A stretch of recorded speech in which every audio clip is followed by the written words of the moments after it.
Welcome, Burners, to this week's draw. We're doing our first OB. We're down at the pit, looking at some of the construction work, and we'll get a bit further on and we'll show the members the state of play with the new rooms.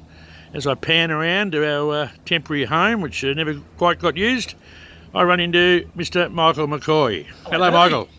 How are you, mate? Good, mate. Good. How you going? I'm very well, mate. Love this OB. I'm very much a nature type person. Yeah, it's the first for Burners TV, mate. So, yeah, it's another first. Great stuff, mate. Anyway, listen, we'll get on with today. Very pleased to announce today that we've got the Blackburn Sporting Club president Paul Molan joining us today to give us an update on the development. Top shelf today. Oh, very top shelf, mate. And Paul has been basically heading up the sporting club, representing both footy and cricket clubs. Redevelopment committee now for 5 or 6 years. Doing a magnificent job too, just quietly. Before we bring him in, I just want to quickly bit of background on Paul. Paul's involvement with the footy club started in 1996 when the club added under 10s and under 12 teams, and a couple of his boys played in those teams.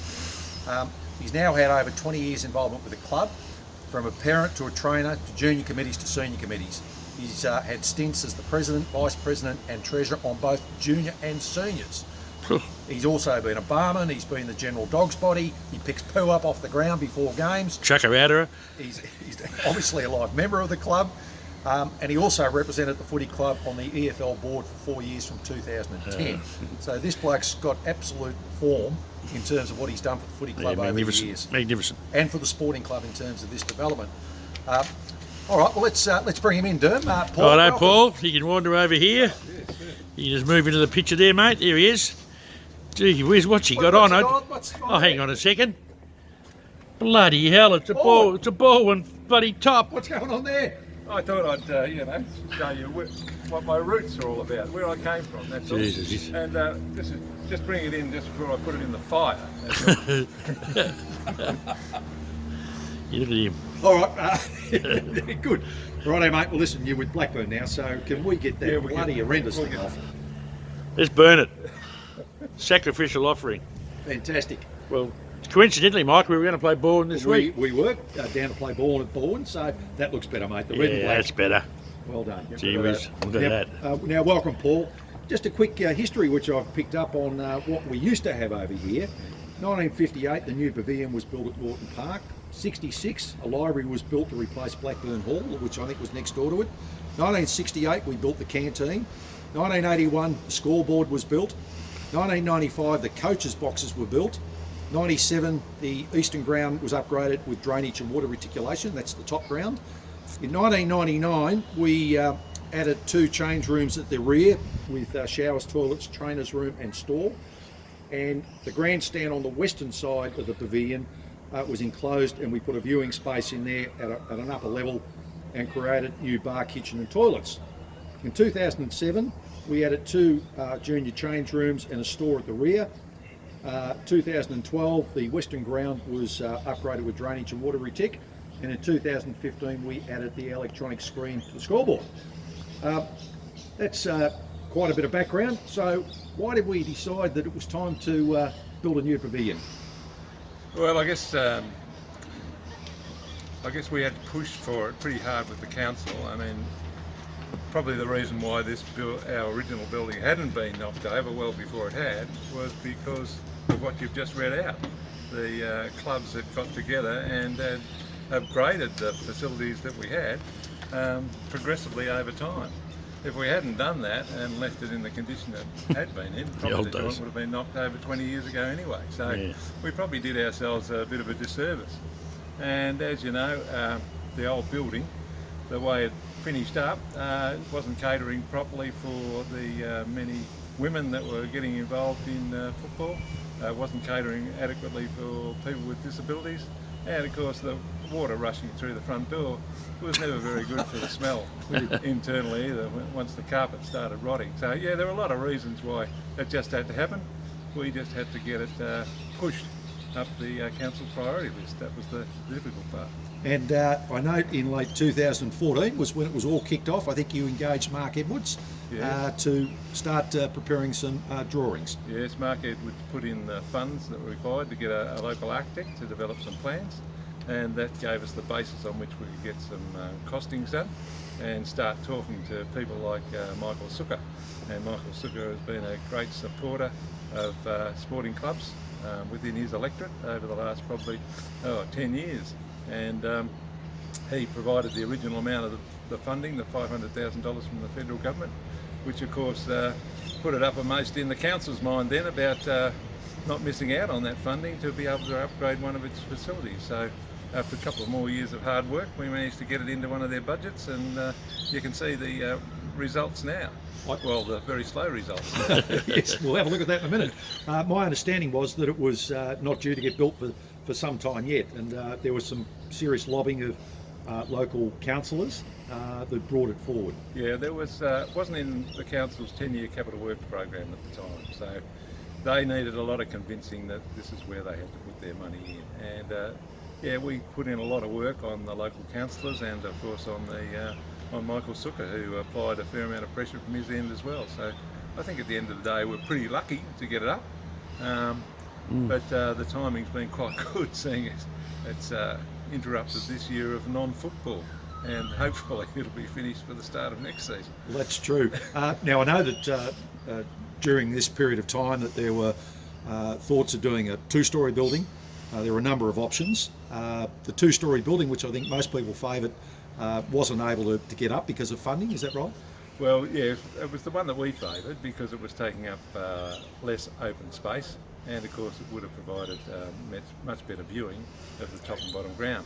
However, this council has never built a double-storey pavilion on one of its grounds, and its primary reason for that, they tell us, is because of the costing involved in putting in lifts.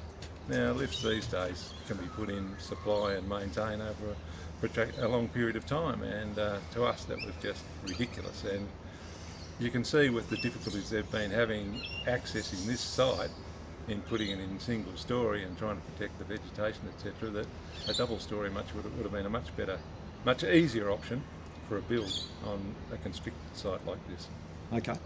The icing on the cake, I think, came a couple of years ago when the Labor Party, State Labor Party, came on board and gave us a significant grant.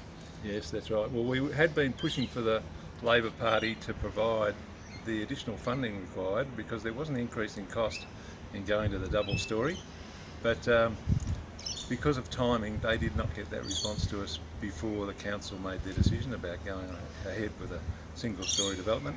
However, post that decision being made, the state government did come good with its $650,000, which enables us to pay the club's contribution towards the additional area that's been put into this building, and to the fitting out of the building as well. And as part of that money, we'll also provide 2 new scoreboards on the grounds and do some other electronic scoreboards. Yep. And do whatever else we can with the available money that's left over. So what's the latest completion date for the club rooms? Well, moving target, I know. It's a moving target, yeah. Perhaps we can just demonstrate on this plan what has been done. Yeah, please. As people will know, the site has been filled, and there's been screw piles put in. The sewer pipes and the drainage pipes have all been roughed in. But in terms of concreting, the only areas that have been the concrete slabs have been put in place are the lower change rooms, which is this space here. Also has been put in this external toilet and umpires change rooms in this area. The basement area has been put in, which is under this part of the upper floor.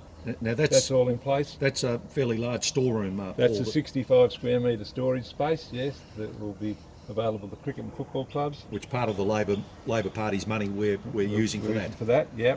And out the back there's a mechanical plant area and water storage space that's being constructed out here. So these are the 1, 2, 3, 4 different levels, the lower levels that have been put in place, and the block work is going up around these spaces to enable the major slab to be put in place. Right. Those concrete slabs probably represent about 25% of the total concrete work. They've been put in the last 2 months, so you project that forward and that would indicate that it might take 6 months to complete all of the concrete work. let's hope that they can speed it up. Aren't they telling you this will be finished by September? They're talking September. I'm Yep. not sure how they're going to do it by September at the current rate, but presumably we're going to see a great influx of workers soon. Okay. Perhaps just talk to the multi-purpose room, 205 square metres, all upper level. Yeah, the old facility had, of course, the viewing space across the front. This viewing space is going to be 180 millimetres higher in level, so it'll be slightly higher than where it was before, but that level will go right throughout the building. So you'll be able to see the bottom ground from these windows across here, and you'll be able to see the top ground from the viewing space across here. So that'll lead into a new kitchen, new bar area, and there'll be a foyer with access out through the corridor here to toilets, etc. So it'll be a much better arrangement on the one level with good viewing of both grounds. And this is where a significant part of the 650,000 Labor money is going, because the council were only prepared to give us a multi-purpose room or a social room half that size. So we're paying for...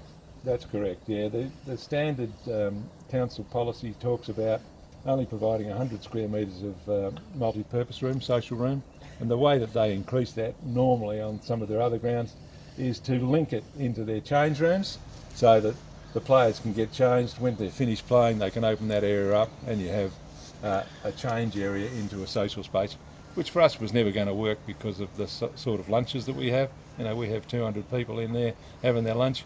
We can't be mixing that up with the players getting changed. So we found the extra money to get this up to the 200 square metres, which is effectively what we've got now, except it's on two levels at the moment. What we had.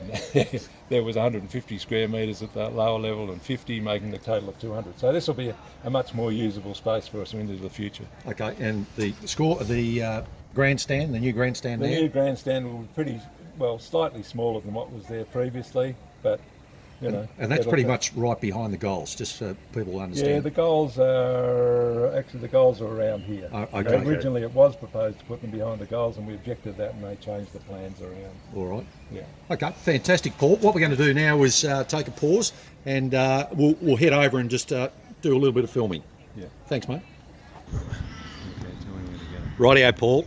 Okay, well what we're looking at now is the mechanical plant area and the water storage area. You can see the blockwork retaining walls that have been put in place, and at the back of that you can see what is potentially Fiery's trainer's room, and just slightly across to the right And then as we go towards the goals, that's open space. there'll be open space undercover area. So there's a lot more undercover area in front of the building than what we previously had. Yep. I think what you're aimed predominantly at there now is the upper level change rooms. Yep.